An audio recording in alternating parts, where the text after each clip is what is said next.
চাই ল'ব দিলা আজি মোৰ লগত আছে গীতিকা বাইদেউ আমি বৰ্তমান আছো গোপাল থান দেৱালয়ত নলবাৰী চহৰৰ 2-3 কিলোমিটাৰ উত্তৰে ৰাষ্ট্ৰীয় ঘাইপথ অতিক্ৰম কৰি পতাকিলা মৌজাৰ অন্তৰ্গত এখন গাঁও সৰিয়তলী আৰু তাতে অৱস্থিত এইখন গোপাল থান দেৱালয় এইখন হৈছে গোপাল থান দেৱালয়ৰ তোৰণখনৰ দুয়োকাষে ভগৱান শ্ৰীকৃষ্ণৰ দুটা সুন্দৰ প্ৰতিমূৰ্তি দেখিবলৈ পোৱা গৈছে থানখন অতি পুৰণি আৰু গছ-গছনিৰে ভৰপূৰ ইয়াত এক সুন্দৰ প্ৰাকৃতিক পৰিৱেশ বিৰাজ কৰিছে যিটো আপোনালোকে হয়তো দেখিয়ে অনুভৱ কৰিব পাৰিছে থানখনৰ উৎপত্তি কেনেকৈ হ'ল তাক জনা নাযায় কিন্তু 1945 চনৰ মাঘ মাহৰ কোনো এক তিথিত গোপাল থান নামেৰে নামাকৃত কৰা হয়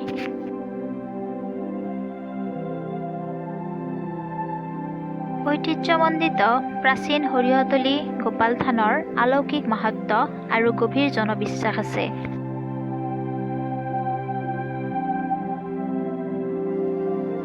প্ৰথমতে আমি আহিলোঁ মন্দিৰৰ বাহিৰত থকা এখন দোকানলৈ চাকি আৰু ধূপ ল'বলৈ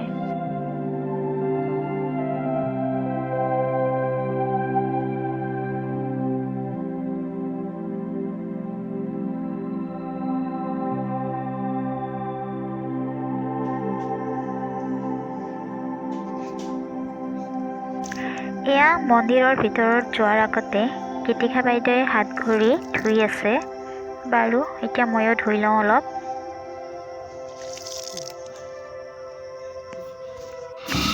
মন্দিৰৰ আৰতি চলি থকা সময়তে আমি আহি পালোঁ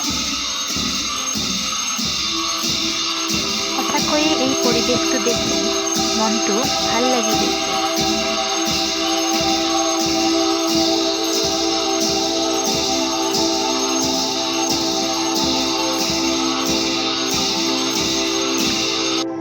চাকি বন্তি জ্বলাই উঠি সকলোৰে লগত ময়ো সেৱা ল'বলৈ বহিলোঁ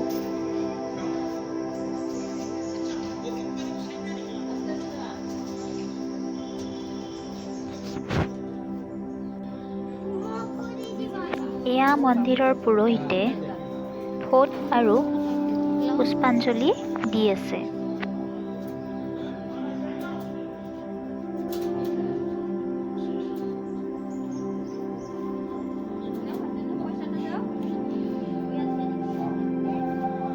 আৰু কাষৰ পিনে পটজল দি থকা হৈছে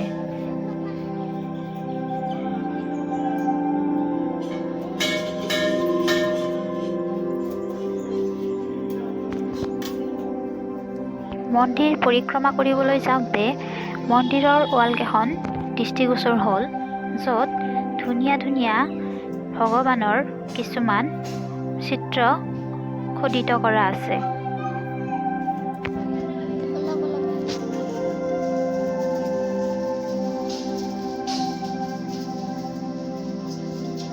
মেইন মন্দিৰৰ ভিতৰত ফটো বা ভিডিঅ' লোৱাটো নিষেধ সেয়েহে মই আপোনালোকক মেইন মন্দিৰৰ ভিতৰৰ ভিডিঅ' দেখাব নোৱাৰিলোঁ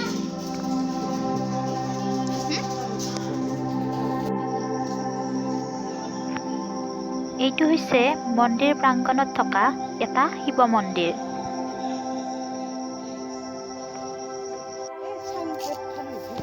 এইখন থানৰ অন্যতম আকৰ্ষণ হৈছে ইয়াত থকা দুটা পুখুৰী তাৰে এটা পুখুৰী হৈছে পঞ্চনাগ পুখুৰী যিটো সঁচাকৈ বহুত আকৰ্ষণীয় হয় কাৰণ এইটো পুখুৰীত নাগ থকা বুলি সকলোৱে বিশ্বাস কৰে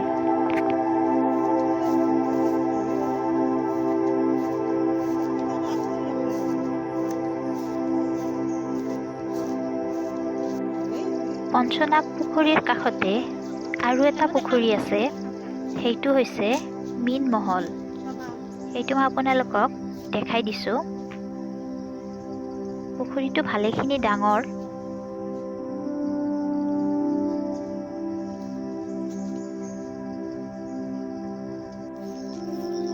থানখনৰ ভিতৰত এক শান্তিময় পৰিৱেশ বিৰাজ কৰিছে আৰু সুন্দৰ প্ৰাকৃতিক পৰিৱেশে ইয়াৰ সৌন্দৰ্য দুগুণেই বঢ়াইছে।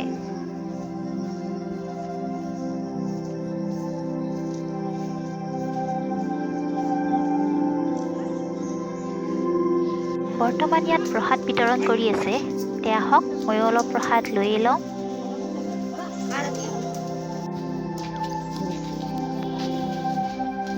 প্ৰসাদৰ লগতে দিয়া হৈছে এয়া কেঁচা ভোগ। ভোক লাগিছিল, সেয়ে জল্দি মই প্ৰসাদখিনি খাই ল'লোঁ আৰু সঁচাকৈয়ে ভোগখিনি বহুত টেষ্টি আছিল। আৰু এইটো মই ডাষ্টবিনত পেলালোঁ।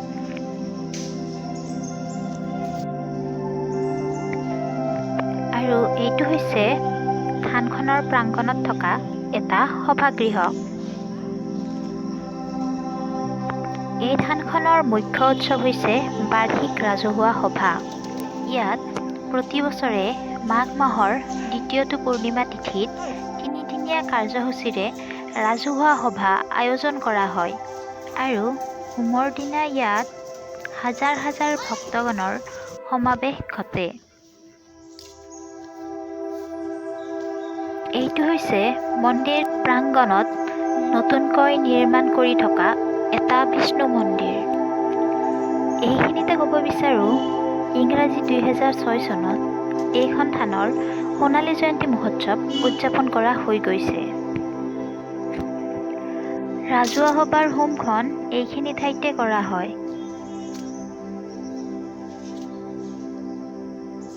থানখনৰ এৰিয়াটো সঁচাকৈ ভালেখিনি আহল বহল।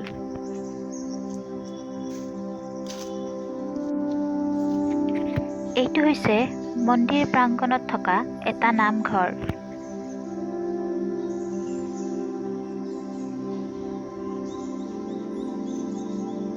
থানখনৰ ভিতৰত প্ৰৱেশ কৰিয়েই বুজিব পাৰিছোঁ ইয়াৰ মাহাত্ম্য কিমান। কি যে এক সুন্দৰ গভীৰ পৰিৱেশ। আপোনালোকেও সময় উলিয়াই কেতিয়াবা এইখন ঐতিহাসিক প্ৰাচীন সৰিয়হতলী গোপাল থান দেৱালয়লৈ নিশ্চয় আহিব। এতিয়া মই ঘৰলৈ উভতি যোৱাৰ সময় হ'ল। আপোনালোকে থানখন দৰ্শন কৰি কেনে পালে নিশ্চয় কমেণ্ট কৰি জনাব। আজিৰ দিনটো বহুত বেছি গৰম আছিল, ঘৰত আহিয়ে ফাৰ্ষ্টতে ফেনখন লগাই অলপমান বহি লৈ চৰবত এগিলাচ খাই ল'লোঁ।